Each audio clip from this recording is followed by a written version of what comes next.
Hello students, let's see the question. So the question is, which age and sex structure is related to developed country? पूछा गया है, इनमें से कौन सा एज एंड सेक्स स्ट्रक्चर है जो कि डेवलप कंट्री से रिलेटेड है? Pyramid shape, bell shape, urn shape, all of the above. तो अगर हम देखें डेवलप्ड कंट्री की अगर हम बात करें जैसे कि यूएसए है, इनमें अब अगर हम देखें कैसा होता है पॉपुलेशन, इनमें स्टेबल पॉपुलेशन ग्रोथ होता है। यहाँ पे अगर हम देखें कैसा है, जैसे कि यहाँ पे number of pre reproductive individuals जो होंगे वो अगर हम देखें, ये क्या है, ये क्या रिप्रेजेंट करे, number of pre reproductive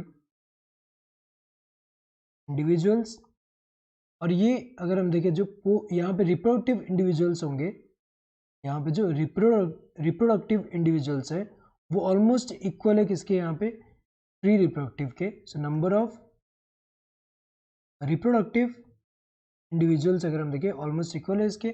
now जो नंबर ऑफ यहाँ पे पोस्ट रिप्रोडक्टिव इंडिविजुअल्स हैं वो क्या है, वो कम है। अगर हम देखें ये क्या है, पोस्ट रिप्रोडक्टिव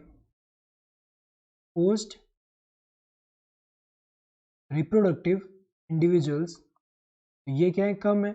अगर हम देखें ऐसा पॉपुलेशन में क्या होगा कि नंबर ऑफ इंडिविजुअल्स जितने ऐड हो रहे हैं वही आगे जाके रिप्रोडक्टिव फेज में जा रहे हैं। तो ये अगर हम देखें उतने ही है तो उतने ही ऑफस्प्रिंग प्रोड्यूस हो रहे हैं। तो एक तरह से यहाँ पे अगर हम देखें स्टेबल पॉपुलेशन है। और ये शेप अगर हम देखें कैसा है, ये शेप अगर हम देखें ऐसे, ये जो है बेल शेप का है, इसीलिए इसे हम क्या बोलते हैं, बेल शेप्ड यहाँ पे स्ट्रक्चर बोलते हैं। तो अगर हम देखें यहाँ पे ये एज पिरामिड जो है कैसा है, बेल शेप्ड है। तो ये जो है करेक्ट कौन सा होगा, this second one.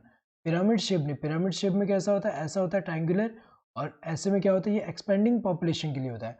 Earn shape भी अगर हम देखिए गलत दिया है, डिक्लाइनिंग पॉपुलेशन के लिए होता है। और इसमें क्या होगा कि प्री रिप्रोडक्टिव इंडिविजुअल्स जो होंगे कम होंगे as compare to reproductive individuals. तो अगर हम देखिए ये जो है, ये दोनों तो गलत है, ऑल ऑफ द अबव तो होगा नहीं, correct answer would be this second one.